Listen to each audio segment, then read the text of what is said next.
Hi there, just going to give you a short video on how you can access your Microsoft planners as well as some basic how-tos as it relates to the onboarding at Thern. The first thing you want to do is access your planners through the link that was provided. Otherwise, if I just start to type in task.office.com, you can see it will start to populate here in just a second. When you land, this is sort of like your home page. You can see I can quickly access all of the planners that are assigned to me. These are basically projects. So this is a project management tool. You can either access them through the home page in the middle or off to the side here. If you have a lot of planners, like I do, I like to pin the ones that I use to the top. It's very easy to do underneath all. You can kind of scroll. You might have to see show more if you have a lot of planners.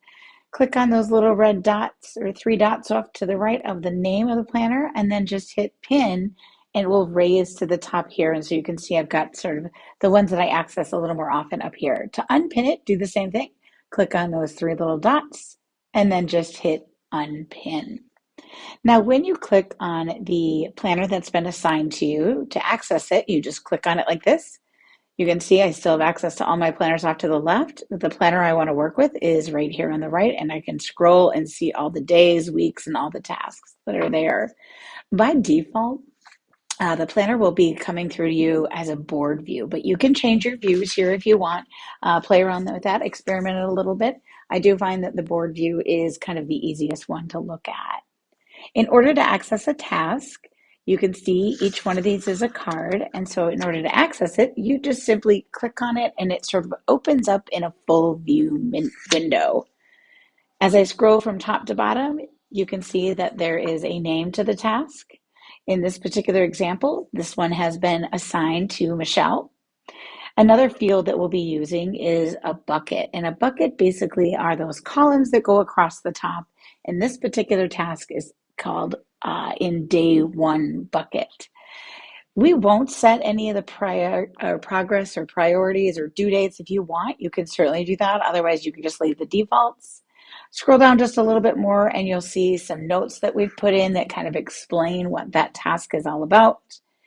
Underneath that is really the heart of what you'll be working with as the manager of the employee, is the task list or the checklist. So this is kind of a longer one here. If I keep scrolling, I can move down here. We've got attachments. Attachments tend to be things like documents to support the task. It could be a quiz, so it could be attached to a link or a URL. Scroll down just a little bit more and we've got comments here, and you can type in comments and then hit send. You can use the @ sign to mention someone's name and then they'll be alerted to that notification. So that's basically the basics of a card. Again, to access them, just click on it and you can see the full card. One of the things that's interesting to note here is that you can see there's 17 tasks on this particular card.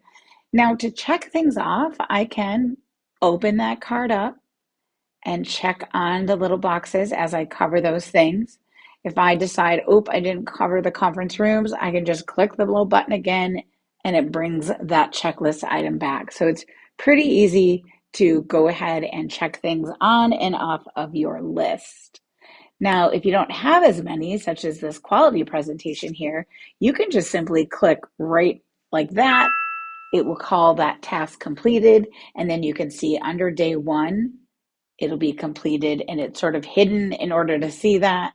Or let's say you didn't do that item yet, just click on completed items. It opens a window, if you will, and then just uncheck it. And it's going to bring that particular task back up into the bucket, if you will. For the most part, as a manager, you're really just concentrated on the one card that is assigned to you. Everyone else in the plan will be doing the same thing. If you need to move something around on that checklist, again, go ahead and click on the card, scroll on down to the checklist. And if you see as I hover over things, I get like these dots over here off to the left. Put my mouse over those dots. It gives me sort of a hand and I can click and I can move things around in different orders if I would like. The other thing you can do is delete items. So if there's just maybe something on a checklist that's assigned to you as a manager that you don't typically cover, you can go ahead and remove that. We've tried to do a good job at just covering the things that you should be covering in there. But if you don't, just go ahead and hit that little bucket and delete. I'm going to close this card. And let's just say on day 2, for some reason, the quality presentation did not get done. There was a scheduling conflict or just ran out of time. You can very, very quickly just move that card to a new day. In order to do that, just click on the card, kind of start to slide it over to a new day or a new bucket, if you will. I'm going to move it over to day 3. You can see I get kind of a grayed out box behind it. As soon as I move that card over there and release my mouse, the card now is on day 3. Can move it back to day 1 if I want. I use the same concept. Click and hold on my mouse, move it over, get that gray box just like that, release, and it's back to day 2. So this is replacing our paper checklist. It should be very easy to use. If you have any questions, reach out to me, and we hope you enjoy the new version of the employee checklist. Thank you.